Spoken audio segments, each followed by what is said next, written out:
Hello and welcome into the KE Report. Chad and Corey here, getting an update on Elemental Altus Royalties. Traded on the TSX.V under the ticker ELE and on the OTCQX under the ticker ELEMF. And I'm joined today with the CEO of Elemental Altus, Fred Bell, and the Chief Financial Officer of Elemental Altus, Dave Baker. Dave and Fred, great to get you on the show to get an update on Elemental Altus. We're going to try to cram a lot of different information into this interview for people listening in. And I want to kick things off with the financials for Q3 that you just released to the market. There's a lot of meat on the bone here to dig into, guys, but it looks like a solid quarter. Walk us through, Dave, the key takeaways from Q3. Thanks, Chad. Yeah, great quarter for us. Obviously benefiting from significantly higher gold prices. So adjusted revenue, that includes the contribution from Caserones of $4.8 million. That's up 32% from the same time last year. But the beauty of our model is obviously it's a fixed cost model, and the costs have been coming down significantly since this time last year, where we've done a lot of work monetizing the Altus generation business into new royalties and milestone payments to the group. So that's translated into adjusted EBITDA, which is a record for the company of $3.7 million. That's up 72% from this time last year. And really happy with the adjusted operating cash flow number of $2.8 million, and that's up 44% year on year. So yeah, material growth, and then showing the strength of the business with the fixed cost model. Fred, can you talk to us about how you are constraining, I guess, your overall spend here? Because that's the key thing with the royalty companies. You're getting gold given to you from the deals, the royalties that you have in place. So if you can lower your costs, that impacts the bottom line immediately. So how do you go about continuing to control costs and even reduce them moving forward? Hi, Corey. Yeah, look, it's a good point. And further to Dave's remark on partnering up a lot of the generation and exploration assets, I think since the time of the merger, we've gone from approximately 21 people on the team in the UK and Australia and Canada to 12 today. And so part of that has been really streamlining and focusing the business at the same time as expanded revenue. And that gives you that increase in margin. And if we look forward, every year since the company has been founded, it's been a record year for revenue. So if we can actually show reduction in costs this year over last year, which we will, at the same time as expanding revenue and with a very, very strong growth profile going into next year, and at current gold prices, that's even more impactful, then that is really going to drive the record cash flows that Dave was talking to. Well, and Dave, you mentioned the record cash flows and you're up on revenue as well. We were talking off mic a little before this that traditionally royalty companies don't talk about their all-in sustaining costs because they're basically paid based on the production of their royalty partners. But if you were to try to wrap a general number around it, just to give people listening in a sense of just how profitable the company actually is on these gold equivalent ounces, what do you think your all-in sustaining costs would be just from a rough estimate? Yeah, absolutely. So it's a really interesting question, Chad, and you're right. It hasn't been a metric that we commonly use.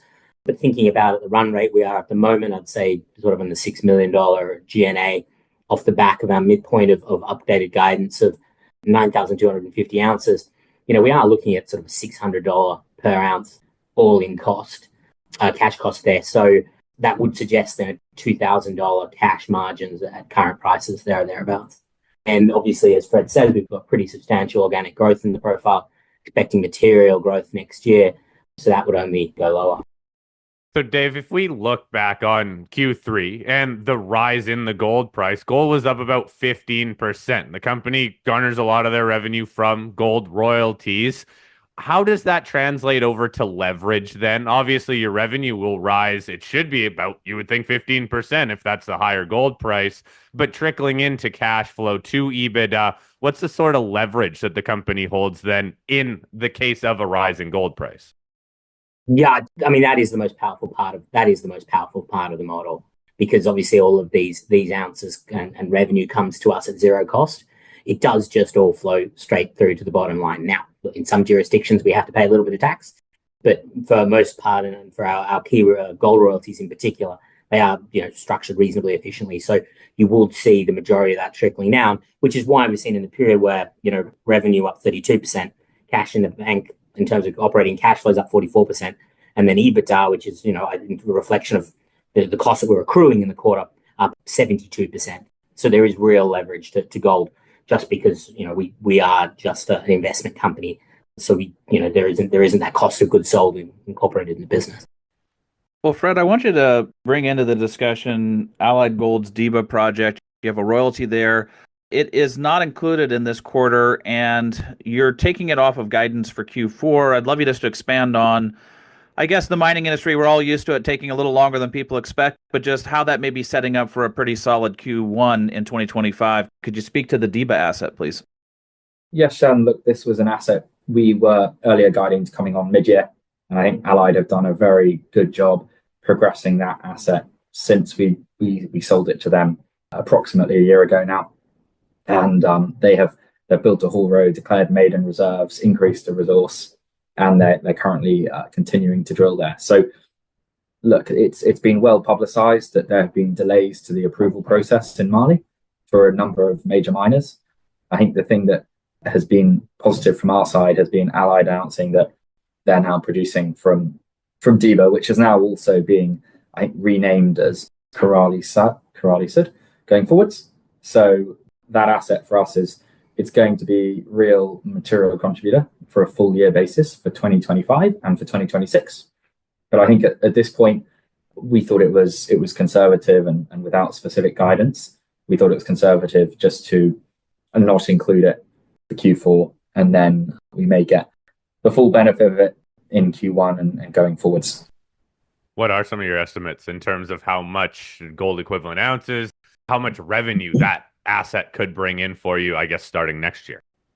Well, look, I think that's probably the key part we're waiting to get confirmation on, because look, there was a mine, I think there were some numbers publicized by Allied earlier this year, and I think they were talking to in the region of 60,000 ounces of production attributable to Karali Sud going forwards. And I think given that there are some delays feeding that into their mine plan, we don't have an updated number for Q4. And I think we're expecting to get one for 2025 onwards. So at this stage, we don't, but we know sort of the range it was talking to. And I think Allied's public guidance have been that they would look to incorporate Karali Sud into their production at Sadiola as quickly as possible to make up that time. So I think if anything, it's probably pushed that production a bit further out for us, but it will probably increase the concentration of that production in that period as they make up for lost time, but not something we have the numbers on at this point. Well, Dave, it kind of reminds me of what happened when you guys were bringing Caserones into the fold as far as the royalty payment. It seemed like there was a delay there, but then you kind of doubled up in one of the quarters. So you may have something like that happen with Diba. It brings to my mind Caserones, though, as a key cornerstone asset in your portfolio, and it's reported a little differently because it's copper, but it just also how it reports on the balance sheet. So could you walk us through the unique way that Caserones fits into the accounting here, but also what you expect as far as the balance of the year and moving into next year from Caserones? Yeah, thanks, Shad.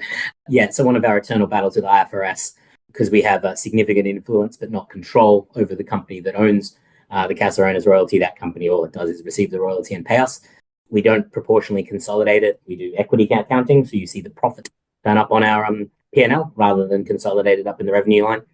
So what we do is we just back that out in the MD&A to give everyone an adjusted revenue as if we were proportionally consolidating Caserones. As you say, it's one of our material royalty revenues streams. It paid us $6.3 million last year and is on track to do very similar. This quarter, Lundin's obviously great operators. There was a timing difference between sales and production. As a company, we only get paid on sales, but the Lundins have said that'll just back out in Q4. So a slightly lower Q3, but that'll just resolve itself in Q4. Guys, let's also talk about this Alpha stream. Some of the recent news around that Alpha stream, it was a big deal that the company signed. What are some of the estimates that we can take away from, I guess, future growth from revenue from that transaction?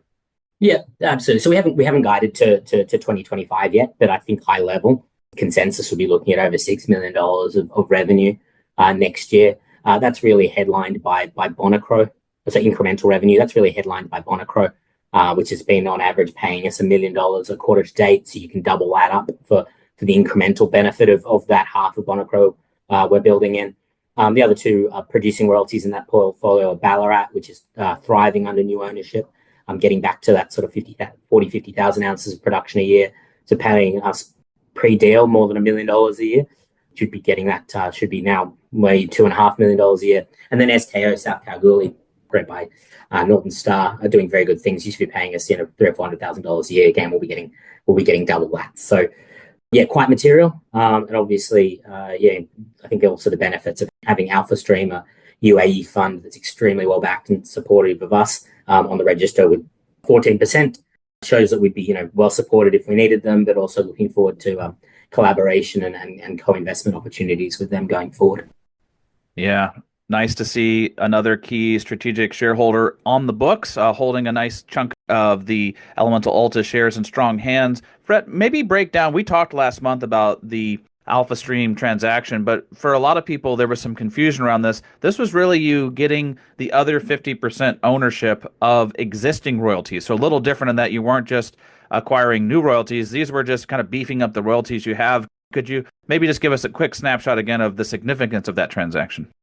I might go one further, Shad, and say we weren't even acquiring the other 50% of the royalties. We were acquiring the other 50% of the companies that we already owned that had the royalties. So it was a very neat tuck-in transaction on assets that we were very familiar with, that we have owned now for 2 years. So for us, look, really, really good growth. We've got some good relationships with some of the operators there, and one or two of the private as well as public ones. And I think that we continue to see opportunities there for growth in the portfolio. And crucially, as alluded to earlier in the interview, it gives us that immediate margin expansion. There is no cost associated with the acquisition, with the consolidation of this portfolio, but really it speaks to the benefits that you get through consolidation and growth in the royalty space, where our costs remain the same, but we have increased revenue. And then with the addition of the gold price kicking in as well, we should in Q4 see that combination of higher gold prices and increase assets in production, both from Alpha Stream, but also from Diba, Korali Sud, which we've talked to and which is now in production. So all of those really starting to kick in Q4 and beyond. So I think sets us up for a very strong going into 2025. Fred, let's also talk about the Karlawinda royalty, because that is the largest contributor in terms of revenue from royalties. Just in the first half of the year, it contributed $2.5 million. The company announced that they're going to be increasing production 30%. Sounds like that'll be happening kind of mid-2026. Take us through how this will further, I guess, benefit Elemental's bottom line. Yeah, look, it's great to see when you have a royalty and you don't have to contribute any further capital or costs, and you see the benefit from discovery optionality, where they have added new resources at Karlawinda, where they have then converted existing resources into reserves, and where they have now announced a throughput expansion of approximately 50% that will increase the actual gold equivalent ounces attributable to us by about 30%. And so that is some of the real optionality that you get as a royalty holder.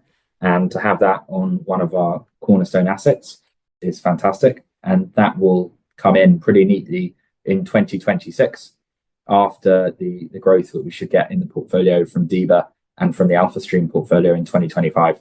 So as we sit here today, we're seeing some really strong growth, organic growth over 2025 and 2026 that is already in our portfolio today. And we have that immediate leverage and talk to commodity prices, in particular, the gold price. Well, guys, in addition to the organic growth already in your portfolio, Dave, let's also dig into the expanded credit facility that you just announced on November the 14th. You got the $10 million US accordion feature built in, so that takes it up to a $50 million credit facility. What does that mean for potential of future transactions and growth inorganically through acquisition? Yeah, so very, very happy to have RBC in the facility for the incremental 10. That adds to National and CIBC, who have really supported us since we refinanced the credit facility at the back end of 2022. That combined with the La Mancha private placement, again, another very supportive shareholder, means that the company is in a net cash position. The first time we've been in a net cash position since we announced the South 32 acquisition back in 2020. So that's a great place to be. So $20 million of cash in the bank, 20 drawn. As you can imagine, we're going to continue aggressively paying down that debt. Not that our debt's very expensive, but deleveraging and then having that powder available to us is the core part of being a royalty company and an investment company. So $20 million of cash in the bank, 30 available on the facility, which means we've got $50 million available to us for royalty acquisitions without diluting our shareholders further. And I think importantly to note that with this expanded revenue profile that we have with not just gold price, but Alpha Stream acquisition, DEBA coming online as well, that balance is going to grow every quarter. Okay. And hey, pay down that debt, right? That interest and finance expense is one of the larger lines too in some of that other expenses category. Dave, can we talk about earnings per share? We get a lot of those questions from our listeners saying, look, these companies grow through issuing shares and entering new transactions. So what is the earnings per share growth that we're seeing in the company? Yeah, so I'd say this quarter we reported a profit, which again is very important. I guess probably slightly unusual for small companies, let alone small royalty companies. So expecting that to grow. We look at a number of key metrics as a company. Revenue per share as well is something, so we look at make sure that we're accretive revenue growth, and so we're expecting that through 2025 to be higher than it's ever been. Certainly, a number of the assets that came with the merger we're expecting to come online, so we're really seeing the benefit of not just higher gold prices but new revenue streams as well. And I think that's also translating to both EBITDA growth and then EBITDA margin growth as well. So we're looking at just over 77% EBITDA margin for the quarter, and that is a record for the company, taking us well above not even just pre-merger levels, but pre-hostile takeover levels when we were a much smaller company. So the direction of travel's all going in the right direction. And maybe just adding on to Dave's comments there, look, we did an internal look at this earlier, tracking per share metrics, and I think one of the key conclusions to take away is that prior to the Elemental Altus merger, Elemental had very strong revenue per share, but we only had two assets in the exploration to development stage.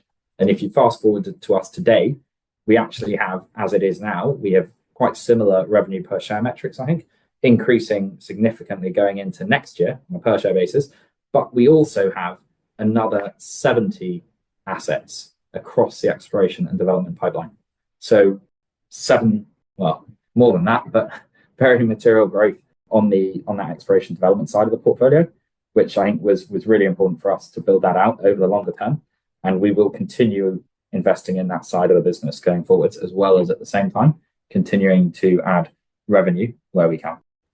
Well, Fred, just wrap us up with the comment, kind of building on what you just said there, as far as the transition the company's gone through from Elemental to merging with Altus to become Elemental Altus to doing a lot of transactions really over the last 2 years to kind of beef up the portfolio, beef up the revenues, a lot happening for next year. But how would you differentiate Elemental Altus compared to other royalty companies now? What is the health of the company? And just big picture, what would you like to leave investors with as far as your place in somebody's portfolio?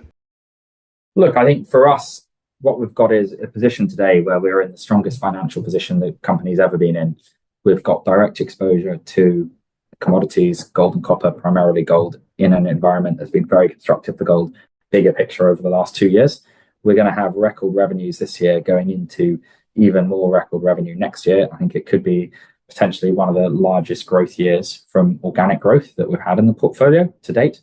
And that is going to drive some of the margin expansion that Dave talked about, crucially, that you get with a royalty company where you get to our scale. And on top of all of that, we're now in a net cash position where we have, with the recent expansion of the credit facility, where we now have up to $50 million undrawn on the credit facility available. We have positive cash flow coming in every month available to reinvest. So we're in the strongest shape financially we've ever been in. We're probably also in the strongest shape in terms of organic growth from the portfolio that we've ever been in. And we have a lot of assets in our overall portfolio that I think really don't get the attention, don't get the value that they deserve. But I think that as time goes by, we can demonstrate some of that, and the operators will continue to advance those projects. So for us, we're in a bit of a position where we really want to demonstrate what that increased revenue is doing from a financial perspective, and also then what we can do by redeploying that capital into new opportunities going forward. So a very exciting time for us. All right, gentlemen. Well, we'll wrap it up there. But Fred, Dave, great to have you guys on the call to give us this consolidated update on the financial picture of Elemental Altus, some of the key cornerstone assets in the portfolio, some of the growth on tap for 2025 and beyond, and all of those exploration assets continuing to be de-risked and moved down the pipeline towards development. If people following along with this interview want to get the news on a more timely basis, definitely click on the link below this interview. It takes you right over to the Elemental Altus website, straight to their news section where you can sign up for updates and follow along with the news as it hits the wires. Gentlemen, keep us updated as more news comes out. We'll get you back on for an update. And as always, looking forward to our next conversation. Much appreciate it. Thanks, Shad. Thanks, Corey.